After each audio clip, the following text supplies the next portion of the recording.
ओम नमः शिवाय, जय महाकाल। दोस्तों आज की इस वीडियो में हम बात करेंगे सकट चौथ का व्रत कब रखा जाएगा, पूजा का शुभ मुहूर्त क्या रहेगा, चांद निकलने का समय क्या रहेगा, पूजा विधि किस तरीके से करनी है, इस व्रत को कौन कौन कर सकता है और सकट के व्रत का क्या महत्व होता है।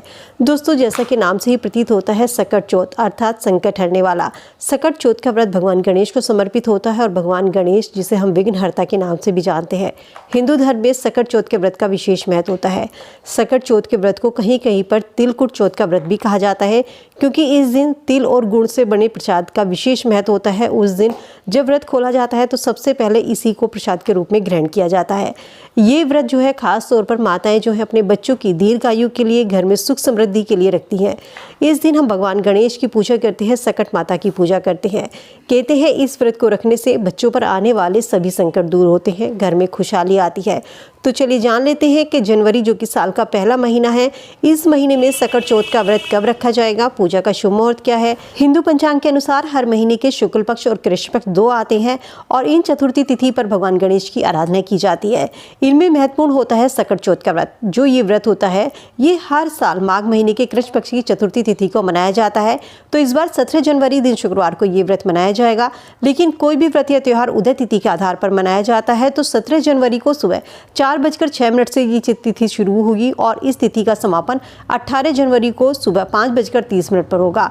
ज्योतिष शास्त्र की माने तो सकट चौथ के दिन शुभ संयोग बन रहा है, सौभाग्य योग बन रहा है, शोभन योग बन रहा है। इन शुभ योग में व्यक्ति अगर कोई भी उपाय, कोई भी काम करता है तो उस व्यक्ति का वो काम सफल जरूर होता है। ब्रह्म मुहूर्त जो रहेगा वो सुबह 5:27 से 6:21 तक का रहेगा। चलिए बात करते हैं चांद निकलने का समय क्या रहेगा। तो दोस्तों हिंदू पंचांग के अनुसार चांद निकलने का समय रात 9:09 तक का है। 17 जनवरी को रात 9:09 पर चांद निकलेगा। तो आप चंद्रमा को देखकर ही इस व्रत को पूरा करें, क्योंकि सकट चौथ पर जो व्रत पूरा होता है वो चंद्रमा को अर्घ्य देकर ही किया जाता है। सकट चौथ अर्थात संकट को हरने वाली चौथ इस व्रत को कहा जाता है। कहते हैं इस दिन जो भी महिला व्रत रखती है, भगवान गणेश की पूजा करती है, उसके जीवन के सभी संकटों को भगवान गणेश हर लेते हैं। पद्म पुराण में भी इस व्रत की महिमा का वर्णन देखने को मिलता है।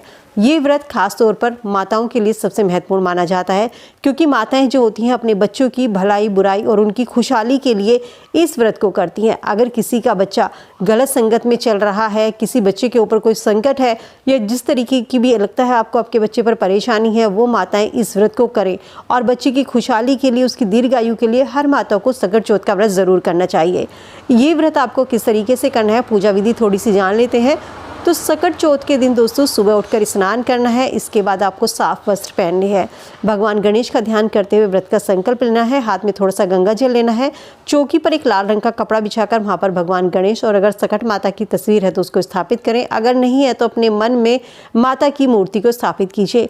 वहाँ पर आपको घी का दिया जलाना है। भगवान गणेश को दुर्वा घास जरूर अर्पित करें, क्योंकि भगवान गणेश को दुर्वा घास प्रिय है। फल फूल दीप धूप आपको अर्पित करनी है। इसके बाद आपको तिलकुट का, जिसमें कि हम गुड़ और तिल ये 2 चीज़ लेते हैं, उनका आपको भोग लगाना है। विधि पूर्वक भगवान गणेश की पूजा करें, गणेश चालीसा का पाठ करें, गणेश वंदना करें। इस तरीके से भगवान गणेश की आरती करके पूरा दिन व्रत रखना है और रात में जब चंद्रमा निकलता है उस समय आपको चंद्रमा को अर्घ्य देकर ही इस व्रत को खोला जाता है। सकट चौथ के दिन चंद्रमा को अर्घ्य क्यों दिया जाता है? तो दोस्तों शास्त्रों में चंद्रमा जो होता है वो औषधि का स्वामी और मन का कारक माना जाता है। चंद्रदेव की पूजा करने से जिनके संतान नहीं है महिलाओं के, उनके संतान की प्राप्ति होती है। महिलाओं की जो संतान है उनको दीर्घायु की प्राप्ति होती है और निरोगी होने की कामना जो महिलाएं करती हैं वो उनकी पूरी होती है। चंद्रमा को अर्घ्य देने से सौभाग्य में वृद्धि होती है, सौभाग्य का आशीर्वाद मिलता है। विधि आपको किस तरीके से चंद्रमा को अर्घ्य देना है यहाँ भी थोड़ा सा जान लीजिए। तो अगर आपके पास चांदी का बर्तन है तो चांदी के बर्तन में, अदरवाइज आप स्टील के बर्तन में पानी में थोड़ा सा दूध मिलाकर चंद्रमा को अर्घ्य दें। शाम के समय चंद्रमा को अर्घ्य देना और दूध मिलाकर देना बहुत ही शुभ माना जाता है। चंद्रमा को अर्घ्य देने से आपके मन में जो चले आ रहे बुरे विचार हैं, दुर्भावनाएं हैं आपके मन में, वो दूर होती हैं, स्वास्थ्य को लाभ मिलता है, बच्चों की दीर्घायु होती है। चंद्रमा को अर्घ्य देने से चंद्रमा जो आपके कुंडली में चंद्र है उसकी स्थिति मजबूत होती है, आपके बच्चों की कुंडली में चंद्रमा मजबूत होता है। तो दोस्तों इस तरीके से आप सकट चौथ व्रत की पूजा कर सकते हैं, चंद्रमा को इस तरीके से अर्घ्य दे सकते हैं।